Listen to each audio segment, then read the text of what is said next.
we are well and truly into summertime now, and I'm really desperate for a cute summer bag.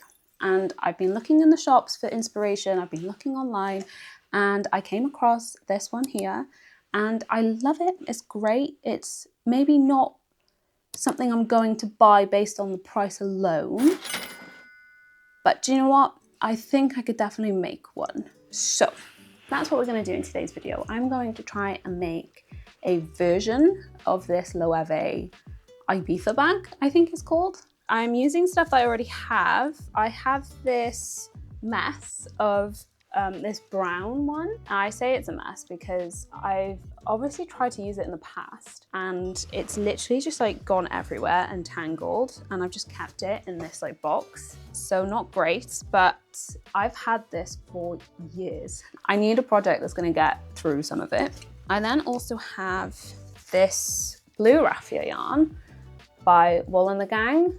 The brown is from the same company, the same range, Raffia.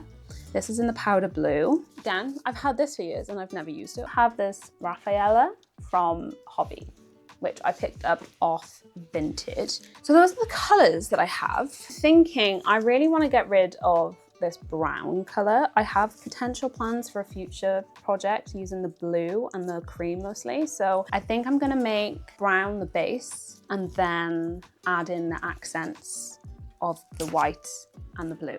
It's a basic granny square from what I can tell, and then I'm gonna do single crochet for the rest of the bag. Also picked up some leather cord for the straps and holding it all together. Ideally, this would be thicker, but this is the thickest one that I could get. So I'm just gonna have to try and make it work.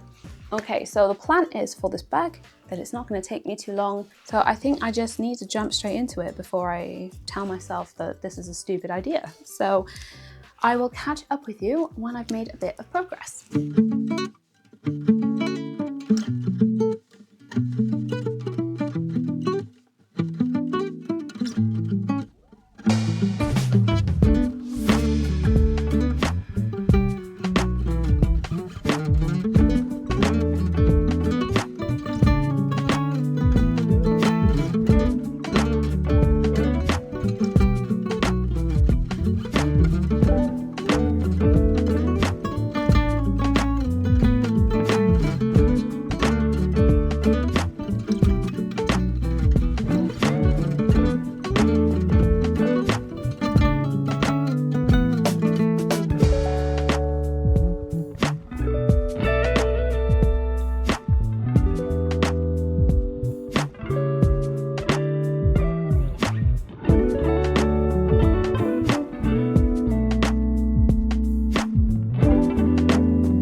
I've done the first granny square and it looks like this.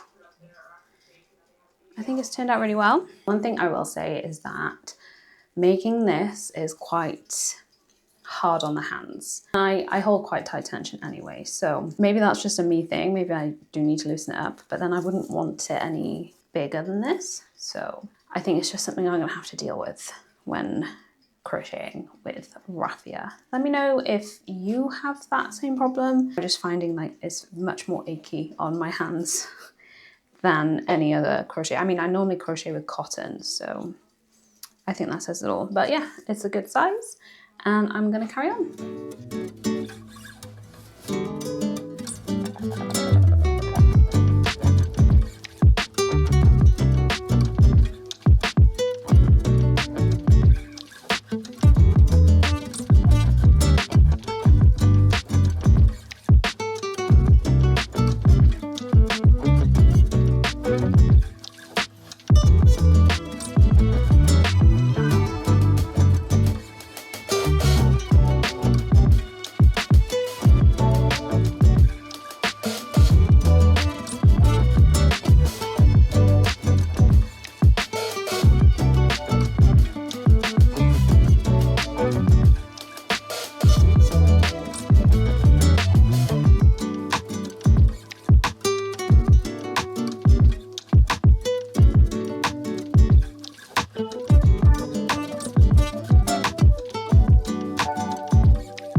this is where we are at.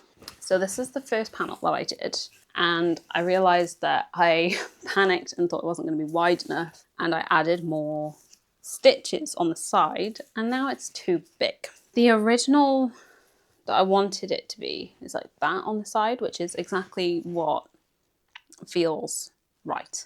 I also attached the granny square as I went, and the method I used meant that this is a little bit raised, and that's not what I wanted. So for this one, I made it the right size, and I didn't join this section as I went, and I'm gonna sew it together.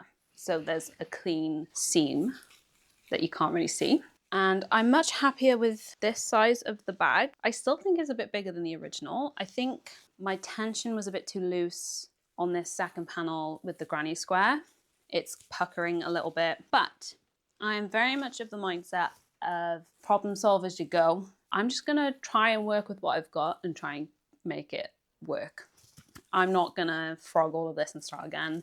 This isn't the kind of project that I wanted it to go that way, which is gonna try and make it work. I think I'm ready to put them together. I need to add the loops, and then that's pretty much the bag done. I've just got to add in the cord and the strap. I'm still trying to figure out what to do with the strap. The original bag has a leather strap. I do have leather cord, but it's not quite as thick as I wanted it to be, so I'm not sure if it's a great option for the handle. I don't know. I haven't quite figured that out. And yeah, it's not been a long project, but I have to admit, when I made this yesterday, I looked at it and I immediately thought, what the F am I doing? I don't like this. And I think I have that in almost every project that I make. And I'm learning that I need to just keep powering through, because I'm sure when I finish this, I'm going to be super happy and proud that I've made something. But I do always get that moment of fear where I'm like, I don't like this. This is going to look terrible and it's going to be awful. So we're just going to ignore those feelings for now. So I'm just going to crack on with what I know I'm going to do, and then we shall figure out the rest as we go.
it is finished.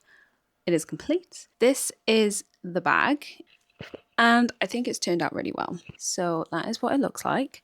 I ended up not putting any words on the bottom where the Loewe logo sits. I'm just still thinking about it. I'm not sure if I might just keep it like this or whether to add a word on. I think I'm quite happy with how it looks without the words for now. I actually used this today and it was great. I was concerned about the strap. It isn't as thick as I would have liked it. I did end up having to use a thinner cord than what was ideal for this project, but I ended up wrapping 2 strands together like that, and that's done a good job. But I think ideally it would be thicker, but it isn't uncomfortable as long as this doesn't get too heavy. I would also like the cord on here to be thicker. That is an easy replacement. So if I do find a cord that I like that is thick enough, I can just take this one out. I think it's a really nice addition to my collection. It's a nice size. I can just throw my phone, my keys, my purse in and I'm just out the door. I mean, to be honest, I can actually fit more in there than that. I do want to point out that this project is not perfect whatsoever. There are mistakes that I made along the way, but I am someone of the mindset that we will enjoy the mistakes because they add character. Mistake number 1 is that I used the same size crochet hook for the granny square as I did for the single crochets. It's not completely sitting the way that I would want it to. I've already spoken about the cord thickness, which was an issue. And then originally I had actually made the front panel first and I made it too wide. So I had 3 extra stitches on each side that made the whole bag look too big and too square. But in the end, I actually ended up using those stitches as a channel for the strap. So even though it was a mistake, it did kind of come in handy. So in the inside, there's this channel bit here, which hides the strap and actually makes it quite reinforced. And I think it also adds a structure to the piece. So even though that was a mistake, it ended up being quite useful. The other mistakes I made was just the choice of yarn. The blue and the brown yarn are both from Wool and the Gang, and the white raffia is from Hobby, and I have to say I could really tell a difference with the quality. The white one was not good and not fun to work with, and it made the whole thing a bit harder, if I'm honest. But I had absolutely no problem with the Wool and the Gang one. Pretty sure the raffia on Wool and the Gang is something like £16, and I think the raffia on Hobby is like 6 or 7, so there is quite a large price difference, but in my opinion there is a reason for that. I think you can kind of see as well with like the granny square, the like difference in the yarns. The white one is a lot thicker and it didn't really behave itself and it was harder to grab with the hook. The white does also seem a bit thicker overall, which again might be contributing to the granny square problem I had. But apart from that, it's great. Oh, I did make one more mistake. I don't know why, but I joined the granny square incorrectly on one side. I slip stitched and then I've created this line right there. I don't know why I did that. And when I realised that I did it, I'd already finished the panel and I couldn't be bothered going back. So I've just kept it. I also have a loose thread there that I need to get rid of. But apart from that, I think this is a really nice usable bag. It's great for the summer and it's going to be a nice little staple in my collection. Please let me know if I should add any text to the bottom of this bag. Do you think it would look better with the embroidered text on the bottom? If I did do that, I would be putting a different word on it. I would not be putting Loewe. But I hope you enjoyed this video. I hope it gave you inspiration and just give some things a go. Also, this is a reminder that you can get halfway through a project and think that you have created an absolute disaster. I beg you, please carry on to the end because you never know, you might end up with a bag you actually like. That is everything I have for you this week, and I will see you in the next one.